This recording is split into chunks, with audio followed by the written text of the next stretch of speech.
know, when you're standing at the front sometimes, even the most simplest things, sometimes there can be a battle. And I'm standing there as the offering was being collected, and I'm thinking, is there anybody standing with me? And then the words, hallelujah, I am not alone.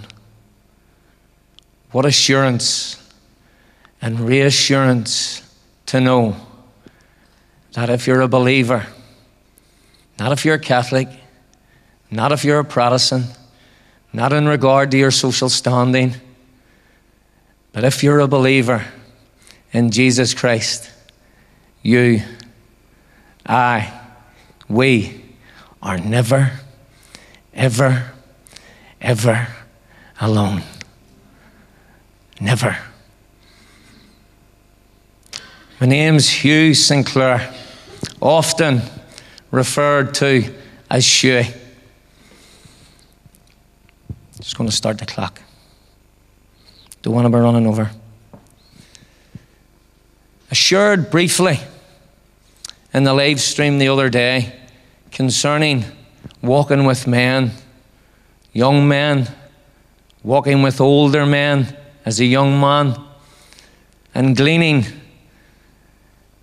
and having much confidence at times, being very prideful at times. But there's a man that I walk with. None comes close to giving me the confidence that he gives me. I didn't always walk with him. I'm going to share with you briefly concerning the life that unfortunately I chose to live. And as Thomas said, I'm not raising a flag or a standard for alcohol tonight. I'm not raising a flag or a standard for drugs tonight or any illicit lifestyle that I was involved in. I'm raising a standard tonight, and I'm raising a flag tonight and a banner tonight concerning one who died for me when I detested his name, one who died for me when I ridiculed the message that his messengers brought. That's what I'm raising a banner here tonight for, friend. And I care because I know he cares for you. 10 years of age was the first time I consumed alcohol and got absolutely drunk in 1977.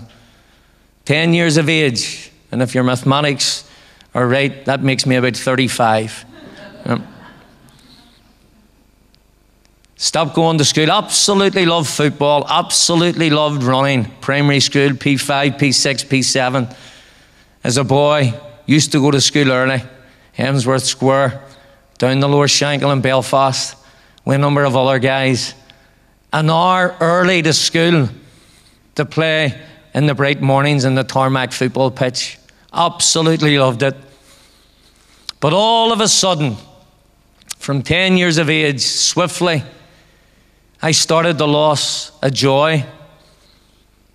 I started to drift from being a child, being a very young boy, when I started to drink alcohol, smoke cigarettes, started gambling when I was 13, 14 years of age, began to steal from my mum, my grandparents, the odd shop, ended up in a borstal for not attending school, ended up in jail for possession of a firearm at 18 years of age, ended up doing 3 years in a young offenders centre.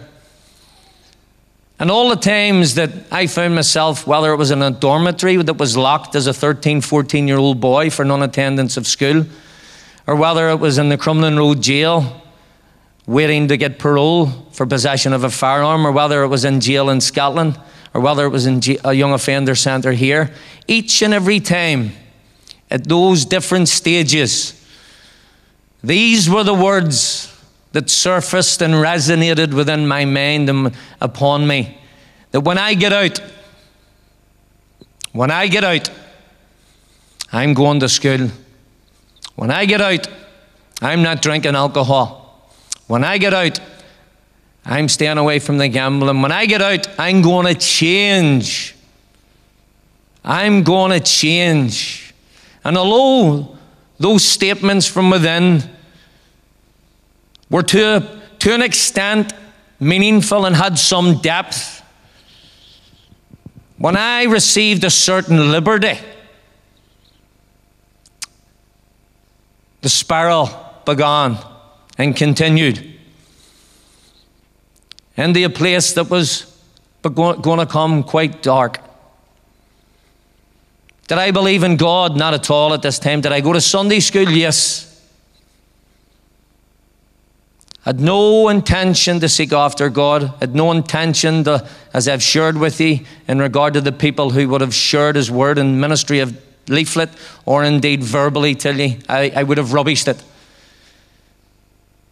Drugs, paramilitaries. I joined the paramilitaries when I got out of jail for possession of a firearm. I wasn't associated with the paramilitaries prior to the possession of a firearm. I was minding it and looking after it for a guy. And unfortunately, or fortunately, whatever side you look at it, I was arrested. When I got out of Hyde Bank Young Offender Centre, I began an association with the paramilitary group. And it wasn't because I did not like Catholics. It wasn't because I wanted to do harm to Catholics. My mum's here tonight, and I can remember my mum as an 8 and a 9-year-old boy, when things weren't that good, bringing me to her friend's house over in the New Lodge Road. Catholic area, Republican area. And I remember coming home, and I remember the ambrosia rice coming out. I remember the custard tins coming out. I remember the tin meat coming out. So I wasn't brought up, or I wasn't raised to detest Catholics or hate the other side, because if I had have been from the supposed other side, I would have been in similar trouble, because there was a serious lack of identity with me as a young boy growing up. I had lost touch with my father, and that brought issues of itself which I wasn't aware of at that stage. And not just that, because of choices that I inevitably made. I was out of control deep within me as a boy. Deep within me, I was out of control. Where did it bring me to? 16th of September 1993. Me and a couple of friends from the greater Shankill area found ourselves in a bar, southeast Belfast. Prior to this, that same year, I had commenced taking ecstasy, cocaine, LSD. And if anybody had known me in regard to how I became very and too familiar with alcohol, as a 16, 17-year-old boy, I was drinking brandy with men old enough to be my grandfather. So you can imagine how drugs were about to be with me. But one thing led to another. And I found myself in a house party in the early hours of the 17th of September 1993. Life at times had been burdensome, but life at times was good because I enjoyed it. There was satisfaction for a time. Of course there was satisfaction when the music was played and the lights was gone and you were on the podiums and you were dancing the night away at a rave, or you enjoyed the company. Yes, there was satisfaction in it. But this particular night, I encountered a number of serious nights, as you would call bad trips on drugs. But this night in a house party, a great fear enveloped me, came upon me, that I'd never encountered or experienced before. And it rattled me to my innermost being without knowing where it had come from and why it had come and what was going on. Well, 3 guys in this house had offered me round to a gas station, a petrol station, to get cigarettes, to roll some joints, because they'd run out of tobacco, to roll some cannabis joints. But this fear, or whatever it was, came on me, had, without speaking audibly, tell me, don't leave the house. They hadn't said anything, tell me to threaten me, or done anything to threaten me. So I'm standing inside of the house at the front door. And as each one walked past me, bang, straight down, up, bang, straight down, up, bang, straight down, up. First one fell straight up, second one fell straight up, third one fell straight up. Not one of the three individuals seemed to acknowledge that not only did they not fall, but each one of their friends. Nobody in the house seemed to acknowledge that anything had went wrong, anybody had fallen. And I was seriously thinking, was there something wrong with my mind? Was it the drugs and the alcohol had consumed? But there was something telling me, no, it wasn't. 17th of September 1993, so the early hours of that morning became the bright hours of that morning. And I found myself with two guys, Billy and Dixie, leaving the house. I hadn't opened my mouth for a number of hours because I all of a sudden became aware that I was lost. And once so familiar territory and surroundings, all of a sudden I was lost for company. I was lost for friends. I was lost for reasoning. What was going on? We walked and came out the bottom of the Ormeau embankment, walked to the top of it, down the right Ormeau Road, came up Lennon Hall Street, around the left of the City Hall, and came to the bottom of Royal Avenue. 17th of September 1993, around 7:30 in the morning, 7:45. It was a beautiful September morning, but it was a terrible morning for me. I had never thought the thoughts that I thought that morning in regard to where life had taken me, what life had brought me, things that had done, people that had harmed, people that had let down. Something, a presence was telling me that morning that you're going up Royal Avenue this morning and something is going to happen to you. And it frightened the life out of me. Frightened the life out of me. I'd been in a number of fearful and sticky places in my life through choices, but none like this morning. And I remember walking up Royal Avenue that morning, and I remember stopping once for fear of not knowing what was about to happen. I remember walking again after Billy and Dixie asking me, was I all right? And obviously they realized something was going on. And again, I stopped for fear of not wanting to go further. And then the third time, friend, about 40 meters from the top of Royal Avenue, used to be a sports shop, JJB Sports, not far from that. The third time that I stopped, well, you've heard people saying and sharing that the earth shook below their feet. Well, this body, which has come from the dust and will go back to the dust, this body, this earthen vessel, began to shake, and to shake violently. It was as if my hips were not in control, my knees were not in control, and all of a sudden I could do nothing other than fall. And simultaneously, if there had been a camera on me that morning, as soon as my knees hit the pavement that morning, these words proceeded swiftly out of my mouth. Jesus, I'm sorry, I'm sorry, I'm sorry. Jesus, I'm sorry, I'm sorry, I'm sorry.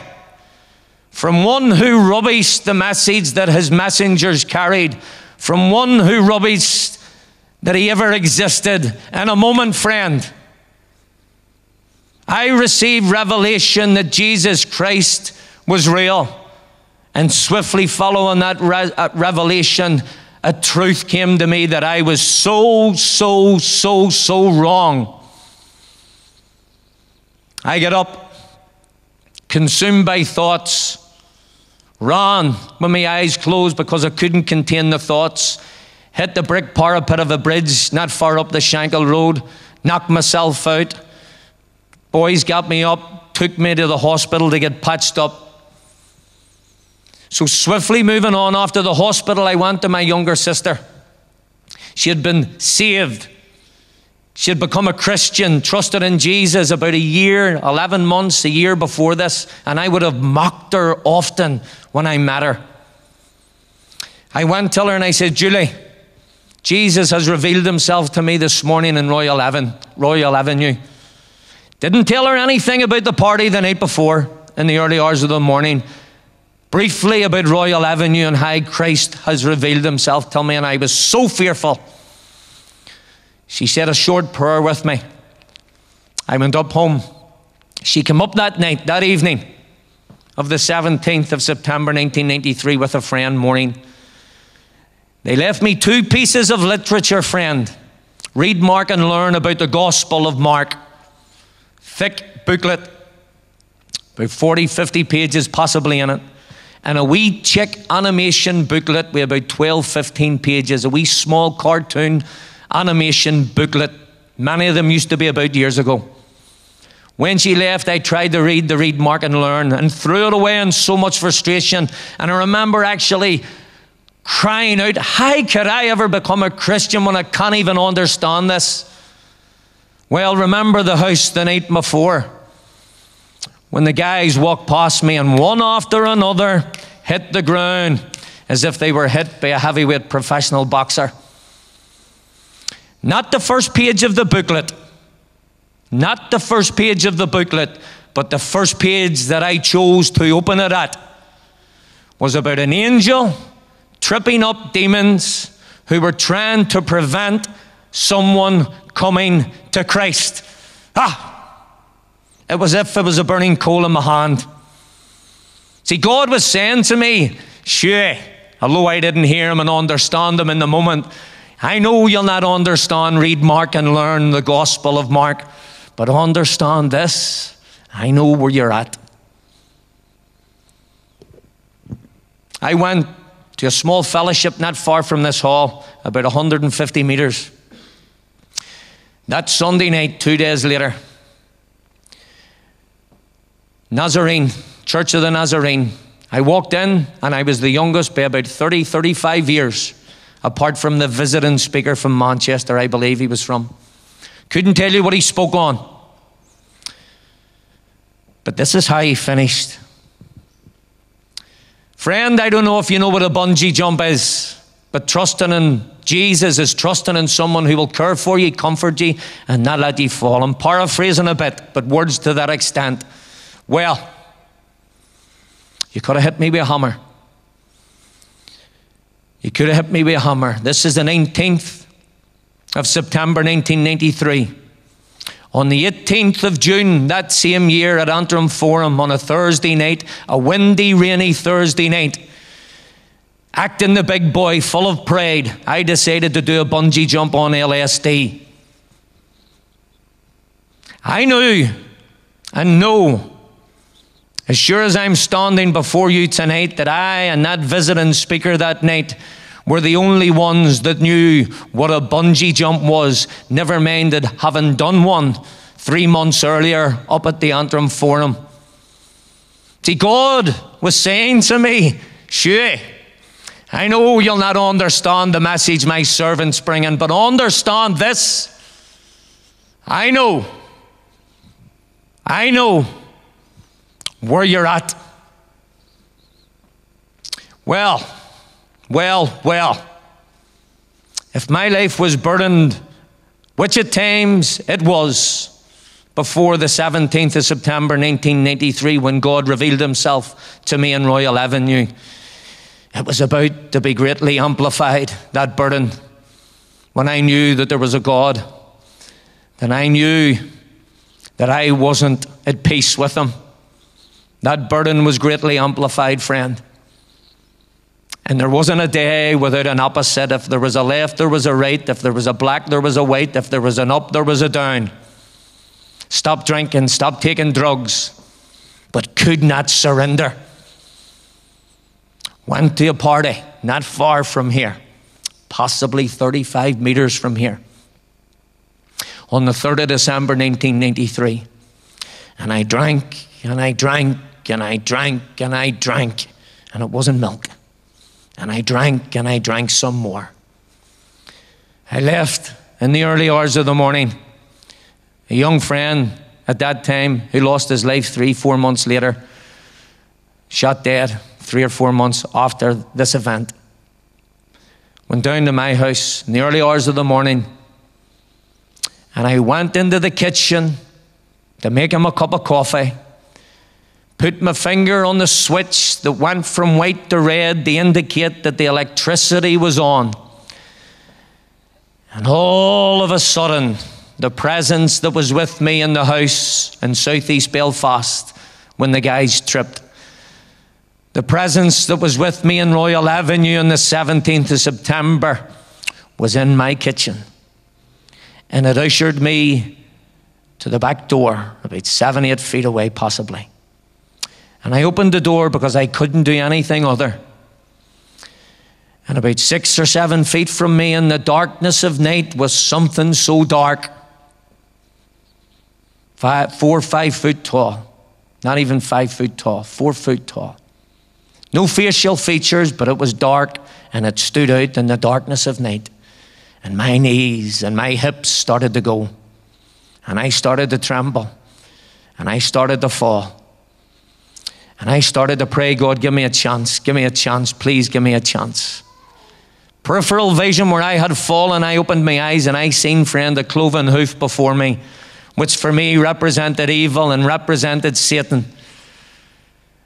And then God spoke to me for the first time in my life. He revealed himself to me in Royal Avenue, but for the first time in my life when I heard God's voice to my innermost being was that night. And he said, get up and stop serving the master that you've served for so many years. And I was able to get up, and it was away. Went into the living room, fell at the tree. The guy said to me, your head's away. Left the house. He was shot dead 3-4 months later. I went to church on the 5th of December 1993. After I get through the early hours of that night without sleeping in the day, walked in till it down in Bangor, Hamilton Road, small fellowship. Couldn't tell you what the pastor spoke on, but he made an altar call and he says, if there's anybody here troubled, there's a man here who has the remedy and can give you freedom and liberty and salvation if you turn to him. And I went forward and I says, I need Jesus. Well, as I talk about a burden that I carried, and that burden that was greatly amplified in Royal Avenue, he prayed with me, and then he quoted Matthew 11, verse 28. Come unto me, you who labor and are heavy laden, and I, Jesus says, will give you rest. Well. When he finished the word rest, I knew that there was a burden on me, but I didn't know how great it was until it was taken away. And in a moment, when I surrendered, I got liberty and I got freedom when I turned to God, friend. See, people within this country and other countries close to this country would rally around a call, no surrender. Listen, that call is a global call in regard to a God who sent his son to die for the world. And you might not verbally say no surrender, but within there's something that doesn't want you to surrender and to receive peace and assurance that can only come through one man, and that man is Jesus Christ. I thank the Lord for the opportunity that he gave me and the grace and the favor that he gave me to come to him and receive the peace and the assurance and the confidence that he has equipped me with, to know when none stands with me physically, that he stands with me spiritually and he goes before me. I don't know where you are tonight, and you might have listened and enjoyed the worship. You might have listened and enjoyed Thomas's testimony. You might listen and enjoy my testimony. You might listen and enjoy Dr. Stewart's word that he will bring. And then again, you mightn't enjoy any of it or just bits and slivers of it. But if there's one thing that you need to leave this place tonight knowing and understanding, is that God wants to be your friend. Jesus Christ is the friend of sinners. He's come into the world to save you and to lead you and to make you a new person. Thank you very much for your attentive listening. Amen.